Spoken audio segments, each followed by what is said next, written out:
We'll be starting in just a moment. We want to make sure that we let in all our participants. Please feel free to enter in the chat where you're joining us from.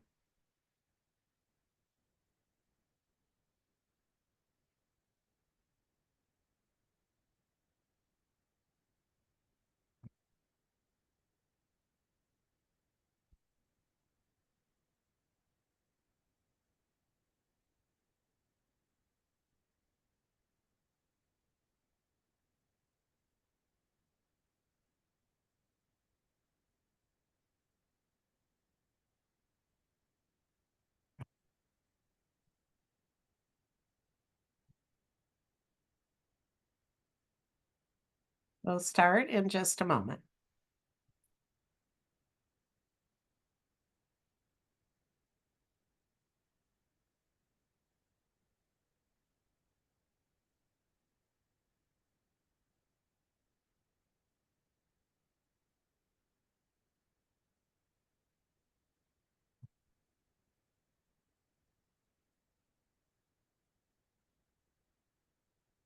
Let's get started. Welcome to the March 2025 National University Speaker Series. My name is Dr. Nancy Rohland Heinrich, and I have the honor of serving as the Executive Vice President of Community Engagement for National University, as well as the Executive Director of the National University Foundation. I'm also very proud to be the founder and host of our National University Speaker Series. We appreciate all of you attending today, whether you are a student, an alumnus, faculty, staff, or a community member. The National University Speaker Series is certainly open to all interested participants. Hard to believe, but since 2020, we have held more than 50 topical webinars with notable speakers on a wide variety of subjects. All of the past speakers series sessions have been recorded and are posted on the NU alumni website. So please feel free to explore some of the past sessions. Let me share just a little bit about National University. We were founded in 1971 by a retired U.S. Navy captain, Dr. David Chagos.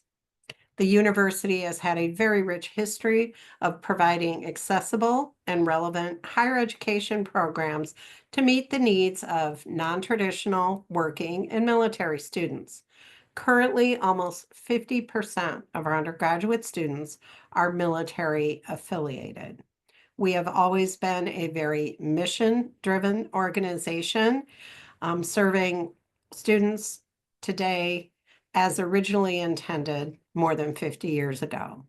We have 50,000 academic students enrolled in more than 120 degree programs at the undergraduate, graduate, and doctoral level. And I'm proud to say our alumni network now exceeds 245,000 graduates. So strong growth over those 50 years. But today, we're here to find out more about our speaker and to give her an opportunity to share more about the topic. What is your return on purpose? And I know that Sheri Nasim will be enlightening us on this topic. Sheri is the co-founder as well as president and CEO of the Center for Executive Excellence. She is widely recognized in her field as a transformational leader who works with organizations on culture, leadership effectiveness, accountability, and also how to build very powerful teams. Sheri is extremely passionate about the importance of organizations that create a culture where purpose and outcomes go hand in hand. She is also an author, well-known keynote speaker, and consultant. Currently, Sheri is the board chair for the North San Diego Business Chamber, and pleased to share that she'll be presenting at Women's Week this Friday.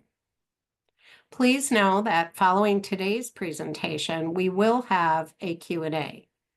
Enter your questions in the Q&A rather than the chat, and we will curate the questions for our speaker to address after the presentation. So right now, we all look forward to understanding more about what is your return on purpose. So at this time, it is indeed my pleasure to turn the program over to Sheri Nasim. Audience, I hope you enjoy today's presentation. Thank you so much, Nancy. I appreciate that wonderful introduction. And good afternoon, or good evening, or possibly even good morning, depending on where you are when you're listening to this presentation today. I really appreciate the kind introduction and the opportunity to take part in this National University Speaker Series, especially during Women's Month, International Women's Month. It's really fun to be asked to be a speaker. So when we're in business, we often, when we're considering whether to invest in something, we often get asked by executive leadership, what's the ROI, or return on our investment? And to make sure that that investment is going to be it's a good investment of capital or operating expenses. But I think it's just as important to consider what the return on purpose is. Sometimes we have a fuzzy return on investment in some things, and executives don't always like investing in something is perhaps more qualitative than quantitative. So what's your ROP is something that I put together because I think it's really, really important to consider this, the extra performance accelerator that having a strong purpose can be for your organization. So whether you're currently working for an organization, or you're considering working for an organization, or you have worked for an organization or a team before, you'll recognize a lot of the patterns that I'll be talking about today in terms of having a strong purpose. So my goal for now is for you just to relax while I share some stories and statistics with you. And then I believe we're going to share a poll about purpose within your organization that you have in mind. And then we'll go into that Q&A. So fair enough? All right, let's begin. On May 5th, 1961, President John F. Kennedy announced an audacious goal. Before a joint session of Congress, Kennedy laid out a compelling vision to put a man on the moon and return him safely to Earth by the end of the decade. And now it's estimated that on the night of that speech, we knew only about 15% of what we needed to accomplish that goal. No U.S. astronaut had ever orbited the Earth. We had never walked in space, and we had never designed a lunar module. But America's space race with the Soviets was intensifying, and our country was in serious danger of losing. Now, it's really important for you to know that I was not alive when President Kennedy made his speech. Please do note that down. But I was alive on July 20th, 1969, to watch, along with millions of people around the world, as Neil Armstrong took one small step for man and one giant leap for mankind. And in the 8 years between President Kennedy's and Commander Armstrong's profound words, nearly 500,000 people, from scientists to doctors, from seamstresses to dietitians, worked tirelessly to reach that goal. It was something that many, even including Dr. Robert K. Gilruth, who was director of NASA's Manual Spacecraft Center at the time, wasn't sure could be reached. So what was it about Kennedy's words that stirred so many people to achieve this nearly impossible feat? President Kennedy invited us into a cause.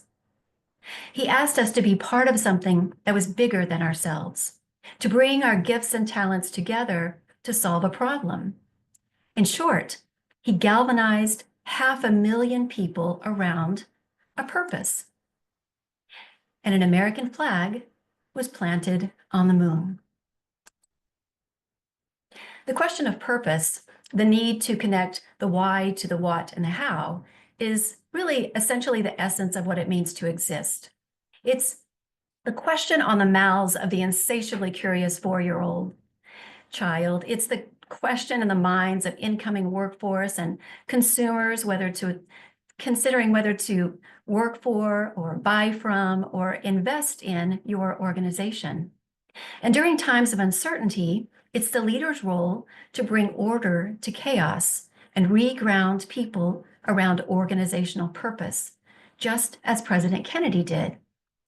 It's time, if you haven't done, consider clarifying and renewing your commitment to the bigger impact collectively that your organization is making in the world.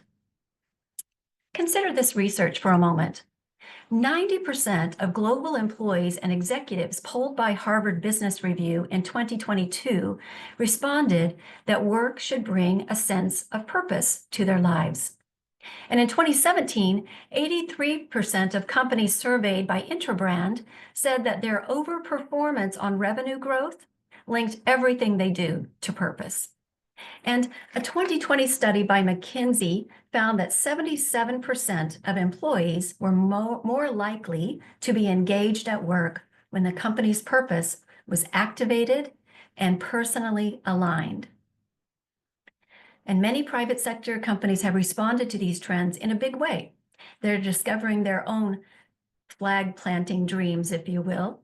Some focus on social and environmental impact by joining the conscious capitalism movement, which was inspired by leaders like former Whole Foods CEO John Mackay.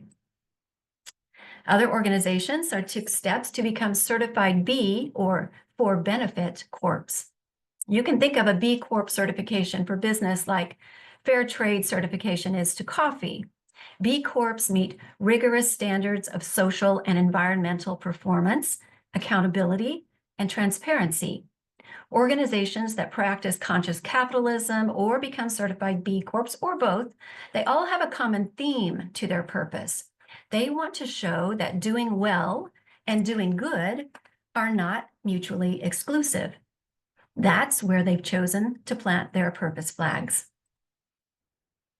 But you don't have to join a movement or become certified to have a purpose. You might plant your purpose flag around an unyielding set of core values. For example, Stone Brewing is a beloved craft brewing company based in San Diego, California. And when co-founders Greg Cook and Steve Wagner, Greg is the one holding those giant pair of scissors in the white t-shirt, and that is Steve in the black t-shirt on the business end of those scissors. When they decided to get together in 1996 over a common love for music and an interest in craft brewing, they began to shape some very strong beliefs about what Stone would and would not become. And they borrowed some money and they set out for success with an anti-disestablishmentarian, stick it to the man attitude. And 2 decades later, Stone Brewing was the 10th largest beer distributor in the United States, with a little over 1,000 employees. And they were on the verge of opening new locations in Richmond, Virginia, and also in Berlin, Germany, the heart of beer making country. But as they set out to do so, the co-founders realized that they had been concentrating on growth for so long that they were beginning to lose sight of what made them special in the first place. And they realized that they were in danger of becoming the man. And with competitors like Ballast Point going public, Stone was feeling outward pressure and inner rumblings about doing the same. Greg and Steve turned to my company for help to clarify and codify their purpose. Great. So we started by asking them, let's dust off your core values. Well, as it turned out, Stone had never actually sat down to codify their core values. No problem, we said. Let's start there. So we set out to reverse engineer, if you will, what made Stone so special in the first place. We organized a culture architect team, which Steve Wagner was a part of, and he hand-selected about 5 members of the Stone team that he felt reflected what Stone's core values looked like in action. And then we took them on what we called culture field trips. As you can see from these pictures, we took them to Hunter Industries, which is maybe if you have, it's an irrigation company. Taylor Guitars. I think we went to Taylor because Steve loved music so much, but they did have a wonderful set of core values. And we even got on a train and we went up to Ventura to visit Patagonia's headquarters. And every one of these organizations we knew understood the value of purpose as a performance multiplier. And as you can see, we asked each member of the Stone team to really consider these 10 questions when we visited each one of the organizations. So, how is the culture reflected in the physical environment? How is the culture reflected in the body language of the employees? Who is responsible for the culture? How is culture incorporated in new employee selection? How is it incorporated in new employee orientation? What culture-based program or events does a company have? How is culture incorporated in key performance metrics? How is it incorporated in employee performance reviews? What is this company doing that Stone could benefit from? And what is this company doing that would not translate at Stone? And so going on these culture field trips over a period of several weeks really helps the culture architect team see what it looked like for purpose and as a performance multiplier within these organizations. And it helped them be more clear about their core values.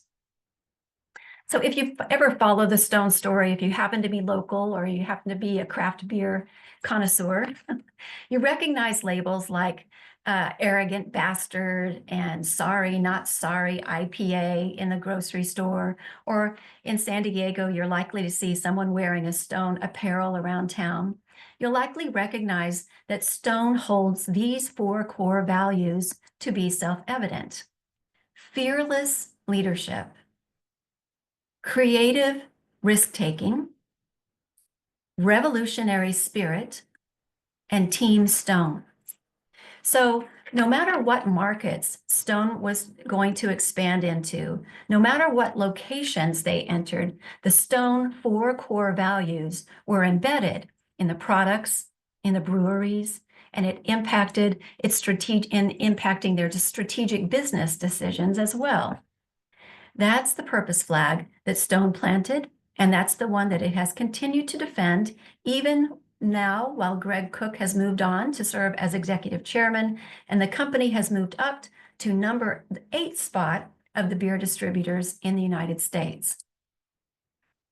The Stone story illustrates a lesson taught by author and TED speaker Simon Sinek. Sinek developed a model illustrated with a simple XY graph representing performance over time. And at the 0, 0 coordinates of the graph, it's the genesis of an organization. And at that genesis, the what we do and why we do it are perfectly in sync. As Sinek explains, the single biggest challenge that an organization will ever face is its own success. I'm going to say that again.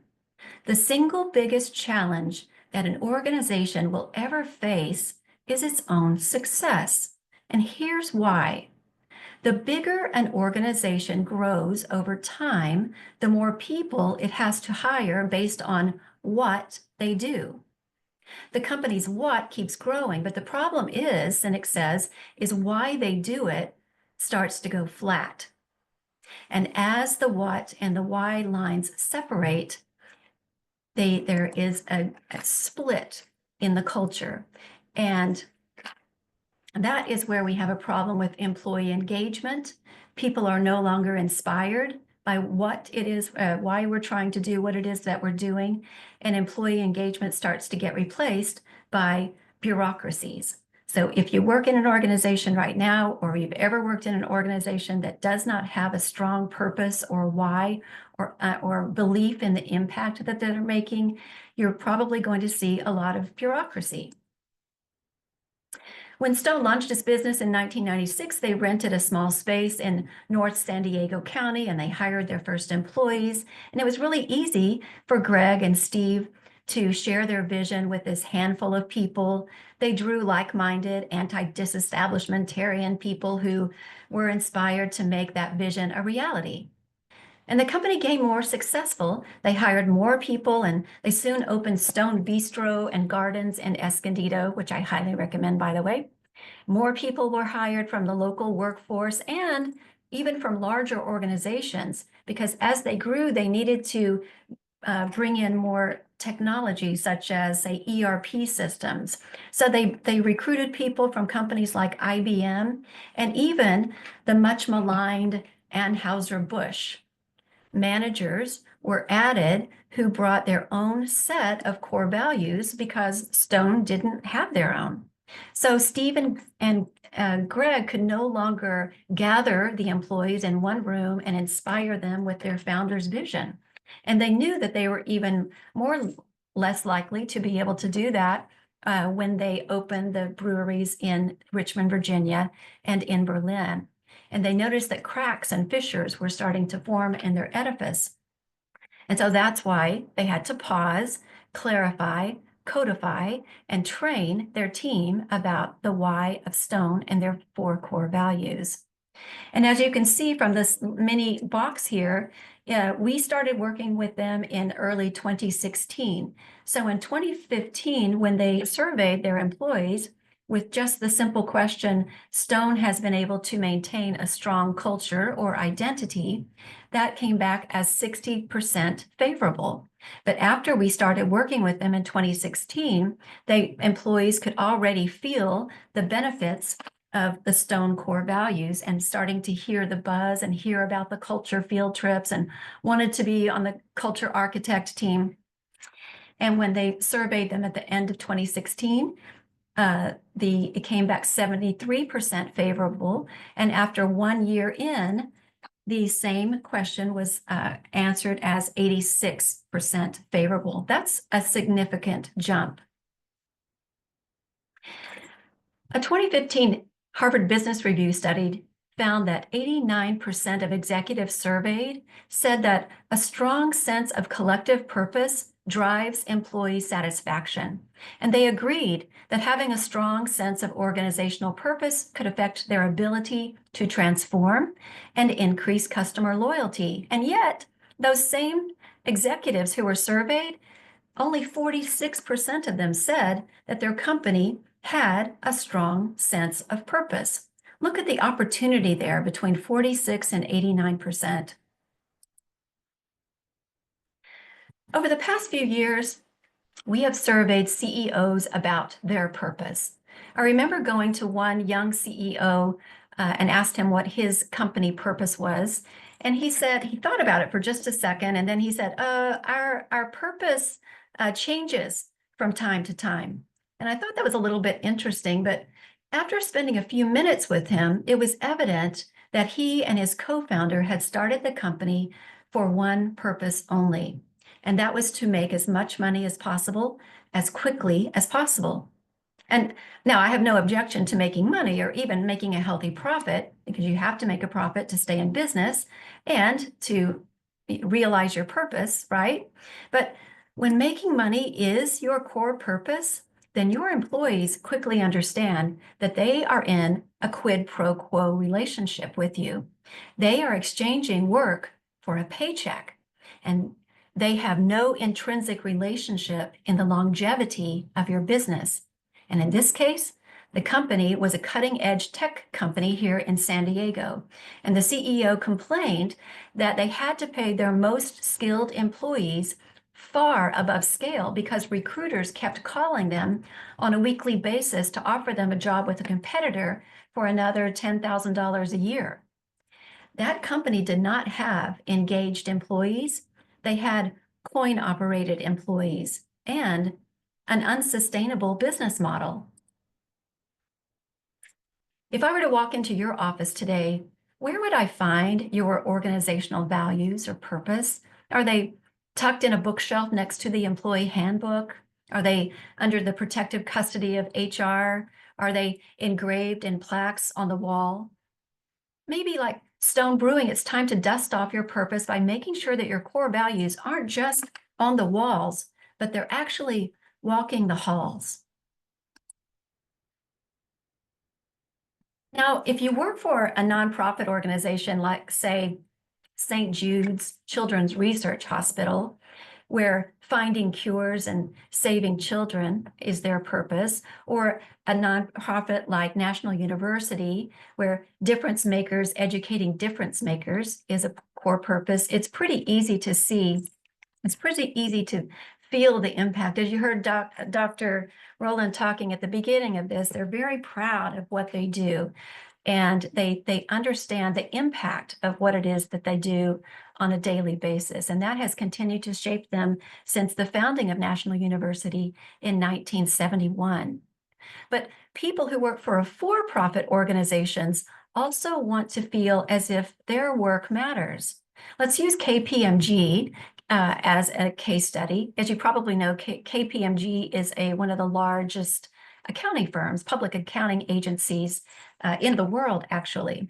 So in 2014, KPMG was one of the largest accounting firms. They embarked on a campaign to help their employees build a stronger emotional connection to the firm and to look at their work from a different perspective. They started with a simple question: what do you do at KPMG? And they included a video that answered the question, "We shape history." Now, unfortunately, I'm not able to play this video for you today because I'm not able to share the sound, but hopefully if we share a link to this later, I'd love for you to see it because it's really very inspiring. But let me tell you what happened next. So after launching that video with their 27,000 partners and employees in June of 2014, KPMG developed an application that enabled their people to create and share digital posters modeled after the video. They called it the 10,000 Stories Challenge, and here's what they did. They offered an incentive of 2 extra paid days off at the end of the year if they met the 10,000 stories goal by Thanksgiving. Well, guess what?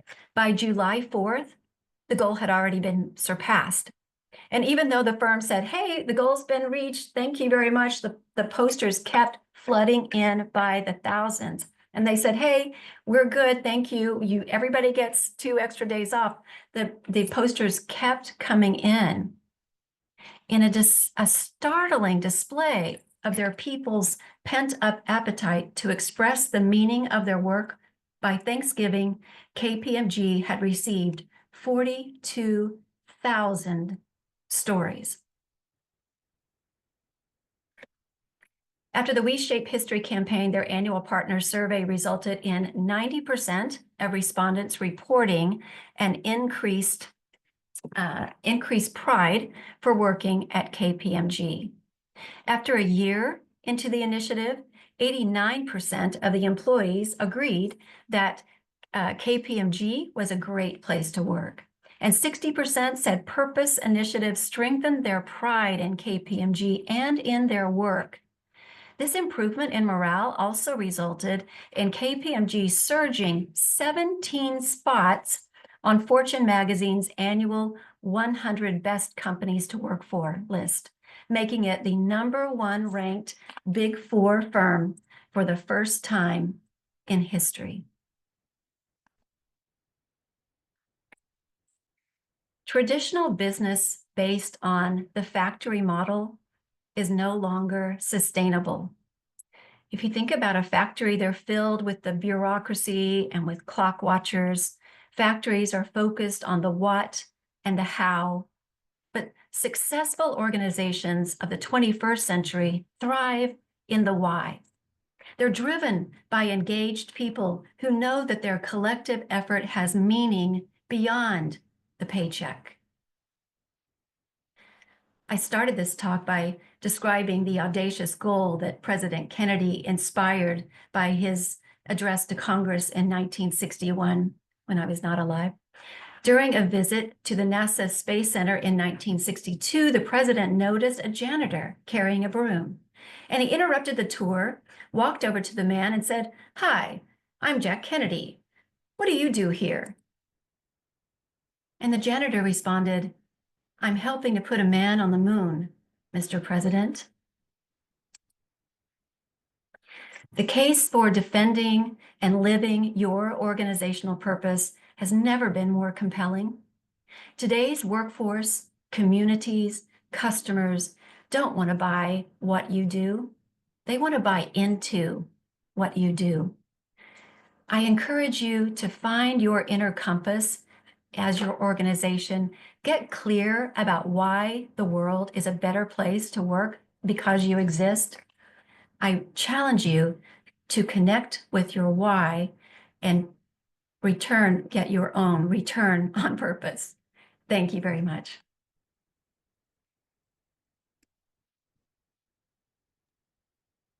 And so now I think we're going to launch a poll, right, Nancy?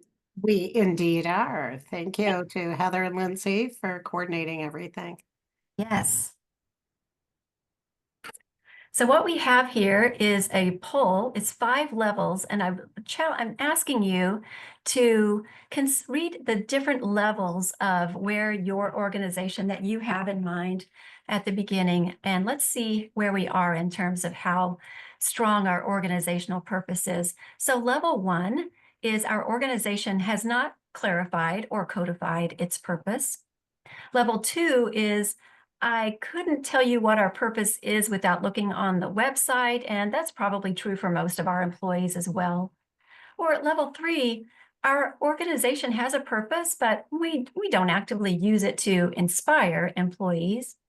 Level 4, our organization has a purpose and we use it to inspire employees, but we don't really think about using it to help make business decisions. Or level 5, our organization has a clearly defined purpose that is hardwired into our DNA and inspires our employees and guides our daily business decisions. All right, we launch the panel, the poll.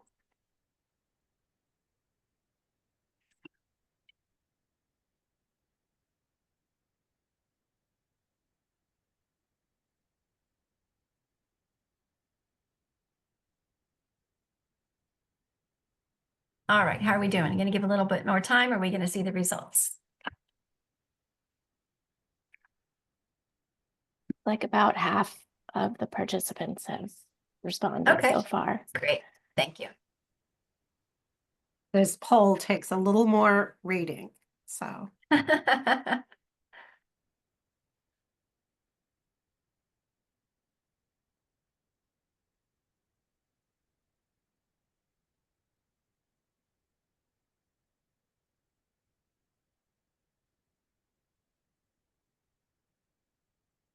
Okay. Are we ready to share? Dun, dun, dun, dun. Wow, I'm really impressed. Look at that. 36% feels that purpose is hardwired into the organization. You have a level 5 purpose. My heart is very happy to see those returns. And then it looks like 22% is about at level 3, like we have a purpose, but we don't actively use it to inspire employees. And then looks like level 2, I couldn't tell you what our purpose is without looking on the website, and that's probably true for most of our employees. And I get that a lot too.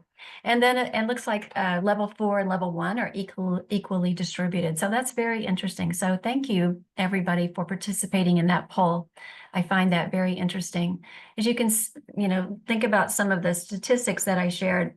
A lot of executives understand how important purpose is, and they intellectually, they understand it, but it does take a lot of time to really activate that purpose. You have to spend resources. And if you think about that Simon Sinek graph, you have to keep re-engaging over time. You can't just have it when you start out an organization. You have to pull your people into it. The senior leaders of the organization need to be the biggest purpose champions of the organization. People need to hear from the senior leaders that purpose is really important. I had an opportunity to spend some time at National University. I think it was just last month, and they hosted our Chambers networking event. And there were so many people from National University who kept coming up to me, and they were so excited, and it was really evident. I told them that I can tell that you have a really strong purpose here, because you can sniff out a purpose.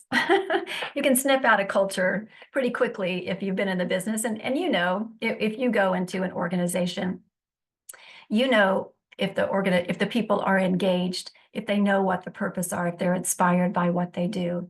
So it really does make a big difference. So wonderful. I'm so happy. Again, it makes my heart so happy to see so many people feel that they have a level 5 purpose. So great. Okay. Should we move into Q&A? Let's get started with questions. I know we have a few in the Q&A that we've received. I know a couple people put them in the chat, put them in the Q&A. It's very helpful. But what I will say, our president was very proud to share with Sheri when she was at NU a few weeks ago. When you walk into our facility, you see our vision and our mission on the wall in very large letters, so no one can miss it. We have our ways of work, which are very clearly displayed on the wall. And it's like, every day I come to work, I go by that, and it's, a constant reminder of what our purpose is. And when it was shared that difference makers, educating difference makers, that is not articulated in our mission, vision, or our ways of work, but that is what it stands for when we really look at what is purpose. So Sheri, for a lot of organizations, sometimes organizations have a mission, but not a vision. Sometimes organizations have what we call core values. Some organizations, rather than a vision or a mission, might have a purpose statement. So when you're looking at the different ways that organizations present kind of who they are and what they represent, how do you have that bought into from the entire organization, from the entire hierarchy for both internal and external customers and stakeholders, as well as looking at how do you continue to deploy that to strengthen that culture? Thank you for asking that. That's a good question. First of all, I want to say that it's kind of like the word culture. You know it when you see it, but there are no two definitions are exactly alike. It doesn't matter to me as if someone asks me to work on their culture with them. I like to meet them where they are. And if they feel very strongly that they want a separate vision statement and a mission statement and a purpose statement and core values, I'm fine with all of that. What is more important to me is seeing, first of all, like I said, that the senior executives, they are not, they're not relegating culture to HR, which I have seen also many times, and that does not work. Like tell HR to, they're responsible for the culture. Your senior leaders are responsible for the culture. And so it's the resources that senior leaders continue to invest in the culture. And it could be something as simple as making sure that we start our meetings with remembering our core values. It actually could come down to, do we want to do business with organization X? Do we want to bring in executive Y? And, if we run that through our culture and our purpose, we may decide, no, you know what, we're not going to spend the revenue. We're not going to engage in that business. We're not going down that route because it does not match who we are. Or this person is great. They have wonderful skills. What they do is terrific, but they're going to not be a part of our culture. And our culture is so much a part of our embedded in our DNA and so important to our as a performance multiplier, that our employees will quickly sniff out that we've brought in somebody that, wait a minute, he's not doing what everybody, what we said we were going to do. So if you're not going to do that at the top, if you're not going to model what you say is really important for everyone else to do at the top, then you're just talking. Don't really mean it. It's also, you probably have heard too, that the higher you go in an organization chart, you kind of become the cheerleader. You're the one who has to like repeat it 7 times. And CEOs are often think, well, I already said that. I already told them what the core values are. And like, well, guess what? You have to keep saying it because people will listen to what you say. And if this is important to you and you keep repeating it, then they'll go, okay, this is important. And this is how I know that culture is important to this organization. Does that make sense? That makes a lot of sense. And, another thing that we have found to be true, if there is a relationship between performance, so it's not just about outcomes, but also how you as a department, how you as a leader, were modeling the core values or the ways of work for your organization. When it becomes a part of where you're personally held accountable for that, that can make a big difference. So, Totally. one area I wanted to ask you about, Sheri, is in this day and age, all of our organizations have a tendency to partner with other organizations. And I'm not as much talking about like a client, a client, necessarily a client, but in looking at external partnerships or as you're looking at boards to become involved with and things. How do you approach, or what would be the advice you would give for aligning, purpose? Like to know that this is an organization that you may not be working for, but you want to be able to do business with them, or you want to be able to support their mission and vision, but is it aligned with your personal purpose and values as well as, organizationally, are you aligned? Yeah, I think, and it's another great question. Thank you. Yeah, I think you have to say it up front. You have to embed it in maybe not the letter of intent or the early talks where the people are just writing out things on the back of a napkin.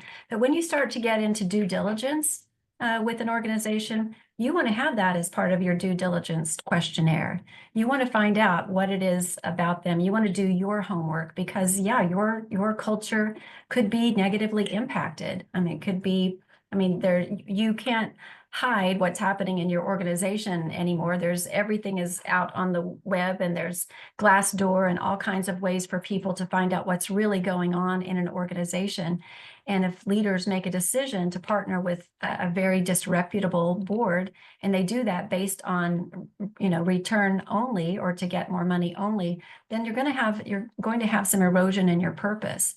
So if purpose is really as important as you say it is, then you want to make sure that you have those critical conversations up front and let organizations that you're considering partnering with or vendors or that sort of thing, making sure that this is clear. This is who we are. This is what we've been doing, as you said, since 1971. This works for us. And we would love to partner with you. And if that works for you, great. And if it doesn't, then we wish you the very best. Thank So you. it's making business decisions based on your purpose, right? I think that's important because it does carry over into, who you develop and collaborate with in the community. Yeah. You share with us in your, role as a consultant and working with these different organizations, what are some of the symptoms that could be identified if an organization has a culture that is actually in opposition to the stated values of the organization or the stated mission?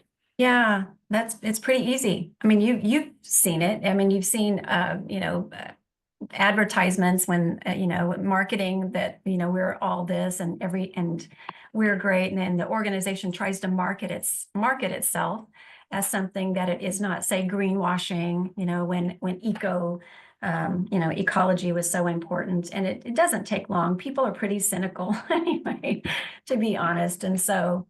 Like I said, if one of the questions that the culture architect team had to answer was who owns the culture? And it seems like a weird question, but when you go into an organization, just like I did at NU, and I'm not trying to, promise Nancy didn't pay me anything to say this, but I just remember saying, you have a really strong culture here. I can tell it's when people are eager to come up and talk to you about who they are and what they do.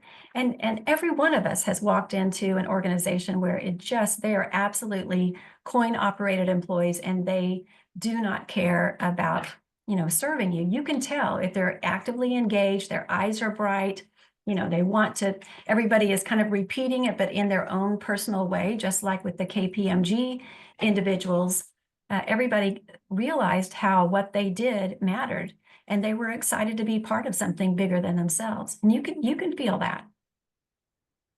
Absolutely. And one thing that you brought up is marketing and brand messaging. And, one of our participants kind of alluded in, what if you are, teaching the values regarding the company and then, and leadership is driving that marketing and messaging throughout, but maybe it isn't always consistent. And I think that's something that sometimes happens because the people who work with an organization should be able to feel like it's, they're very much aligned and in tune.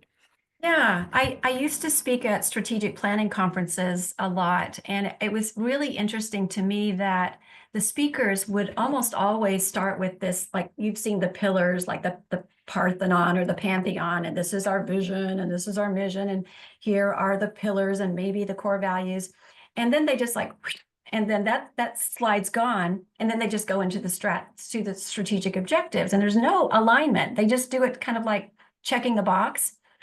And you can tell that they do it because they know you're supposed to. And, they were probably excited when they first put them together, but I'm not, if you don't see those matriculated through the strategic objectives, then you really have to question whether or not they're doing it as a box check. And it is fuzzy. It is qualitative. It's not quantitative. And executives tend to shy away from things with fuzzy ROI.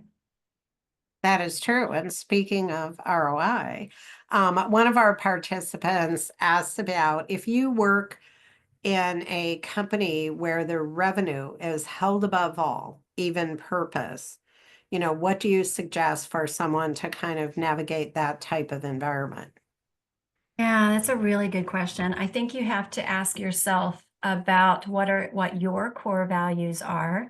And if it is in such misalignment, such that you feel like you're just dying a little bit every day, you really need to check and ask yourself. Actually, the talk that I'm giving on Friday at the Women's Leadership Conference is based on my book called Work on Purpose: How to Connect Who You Are with What You Do. And a big part of that is that it's just like sucking your soul out, over time, but you just keep going because you're good at something, but you don't feel really passionate about it.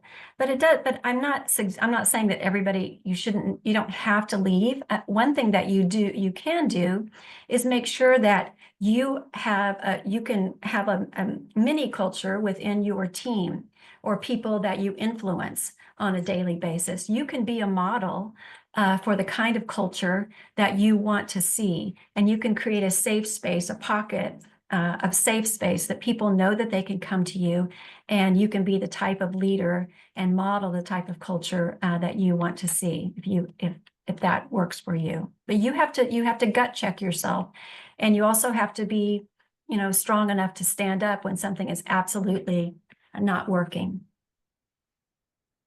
What happens when someone is newly promoted in an organization or someone new is selected at the helm and they thought, this was a good cultural fit, but it's an innovative organization that's going through a lot of change. How do you kind of navigate those waters to look at, maybe there's a mixed purpose, maybe there's, the field has changed, there's external factors, and now, you might be held up by the past, but also looking to build for the future, and you're new in a role where you can be, make a positive impact on the leadership effectiveness and supporting purpose. But also if you're a new CEO in an organization that needs to be taken, revisit and kind of taken to the next level. Such a good question, because we just went through this at the North San Diego Business Chamber. It turns out that that chamber had not gone through a purpose and core values, type exercise since 2015. And so I became I am on the board, as you know, and I said, hey, I've done this before.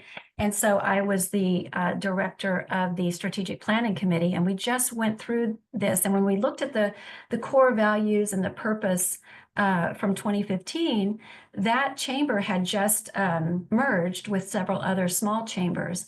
And so part of their core values were things like I'm going to say this a little negatively, but I don't mean it negatively, but it was something like become respected, or get noticed, or something like that, because it was so new. They had to make sure that they had the marketing engine.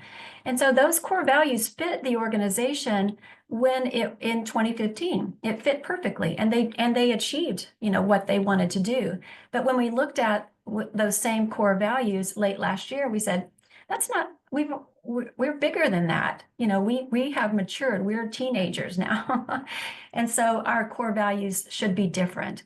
And now we want to make sure that we continue to impact the community in a positive way. We want to be community minded. We want to be regionally relevant, and we want to be trusted. Those are the three simple core values that we came up with. So yes, it is important. And someone on that committee even asked me, wait, how often should we be revisiting our core values? I think if you're doing it as a check the box exercise, then it's not going to have any relevance. It's just, if any of you have sat in a SWOT exercise year after year, and it's just a yawn fest, then you need an inspiring facilitator to inspire real thought and creativity during those processes. Otherwise, you're going to get a word, comma, phrase, because everybody has, made sure we put everybody's input in it. So if it's not real, if it doesn't inspire, then it probably isn't something that, you need to do. But I would recommend revisiting them regularly, at least every 3 years. But again, if it's a new CEO, it could be a great time. It's a perfect opportunity to get your senior team together and go off and be inspired about why you're doing what it is that you do. Thank you. There's a lot of industries that sometimes get, there's a strong lens where, maybe there's environmental concerns, there's concerns about, kind of the industry. And when you work for an organization that sometimes doesn't have public love and support, we're lucky, we're in education and people appreciate education. But, some industries, are in an environment where it's not always well received by the public. So if you're in that kind of an organization, and even though you might have opposition externally, how do you build a strong sense of culture and purpose where it might not be well accepted in the community? Okay. Ask that question in a more succinct way. I'm sorry. So let me ask, if you are, some people are concerned about what happens in the oil industry. Some people are concerned, whether it's environmentally, but there's people in the community that really question your purpose or what the outcomes might be from the organization. Like, what's a good way to kind of navigate that, even though you have a strong purpose for doing what your organization is set out to do, it might not be popular externally, or Got it. That type of thing. Thank you. I'm sorry, I was distracted. I was saying hi to my friend Dale Gonzo, who I was seen forever. So hi, Dale, and thank you for your question. Yeah, I see this a lot, even in San Diego, which seems kind of a big, but it's really a small town, and everybody, sees everybody else. If you're a really large organization, you want to have brand ambassadors out there. You and I are both in, tons of events all around the county, and you see those brand ambassadors quite a bit, and you see them in the news. You read the headlines in the San Diego Union Tribune, or hopefully not the, New York Times. But you see that they're, trying their best. They are impacted by much larger macroeconomic, global conditions, and they're fighting the fight as best they can. They are going to make some mistakes. They're going to make some mistakes in a really big way. But it's just like an individual. I say that your reputation will out over time. And you want to send your brand ambassadors out to show that, wow, these people, this organization, recruits some really amazing, especially amazing emerging leaders. They love their organization, but they're also good people. And I know Sarah, and Sarah's a good person. And so you build community, touch points with people like that. And yeah, when you make a mistake, own it and keep rolling, and know again that your brand reputation will out, because you'll get sued, and and there will be something that will be in the newspaper. The bigger you are, the bigger a target you will be. And so you keep on rolling, and you keep on going back to your values, and you be as transparent as you can possibly be. One thing you brought up were brand ambassadors, and those people who really, where the purpose of the organization is truly infused within themselves, as well as the mindset of the organization. How do you look at the role of purpose on an organization and what you see on social media? Because you could have a company that's posting certain things on social media to kind of mold the message, but yet there are brand ambassadors and possibly some opponents within the organization. Social media might be a telltale sign. So how can someone be a good brand ambassador? And then what should organizations be looking for if they have some people that are posting things that are not as supportive? I think that I think it's your reputation will out. I think you need to stay on top of anything that is put out there on social media about you, and have a plan to make sure that you are managing. It's the communications plan. It's like, oh my goodness, who are we going to, who do we go to get a quote, and what do we say? And you need to be ready for something like that. You will have naysayers, and naysayers, as we all know on Yelp, they're going to be the ones who post probably more often than the people who are more positive. And so that's going to happen. People do have a platform. They have lots of platforms, and that can spread really, really quickly. And so, yeah, it is really important to address it and own it, if owning it is what you need to do, or saying, I'm sorry that didn't work out for you, or we own it, we're working on it, and we'll let you know as soon as we have feedback and what we're going to do about that. Right. Well, this has been delightful. The time has gone by really quickly, but I think everyone in the audience has really gotten some helpful knowledge on kind of a better understanding of purpose and how it may be articulated differently within different industries and companies.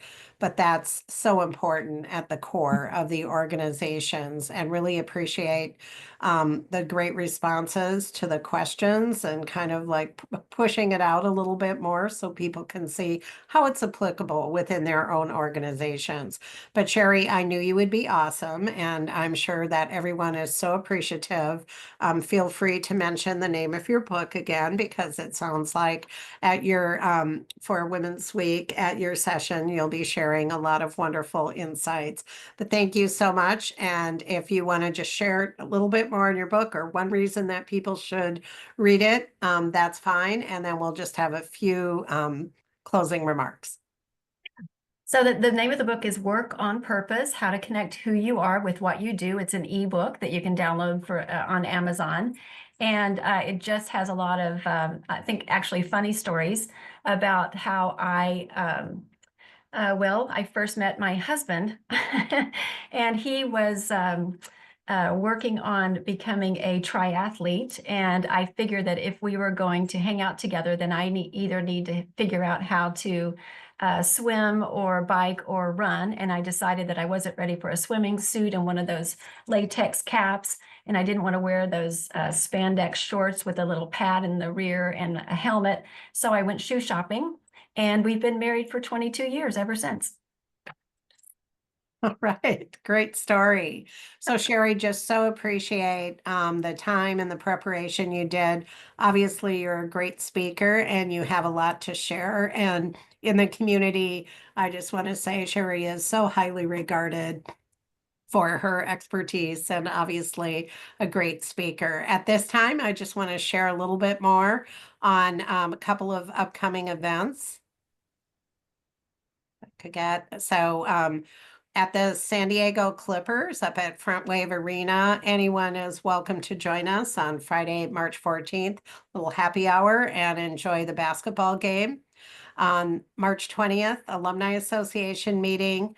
We're also very pleased on March 21st, Blair Search Partners, Trevor Blair will be at NU to open to the public on career transition seminar, if that might be useful for you or someone that you know. We have a monthly navigator networking that'll be on March 24th, March 29th, an alumni mixer for our College of Business, Engineering, and Technology at our Scripps Ranch location. And I believe one other item is on April 2nd. We will also have our next speaker series. So just like to thank Sheri for sharing her wisdom with us on this topic. I think everybody learned a lot. Also like to share or thank Heather Piedrahita and Lindsay Myman for helping and coordinating and organizing our speaker series. Thank you so much for joining us, and we look forward to having you join us in the future. Thank you, everyone. I appreciate it. Thank you, Nancy. My pleasure.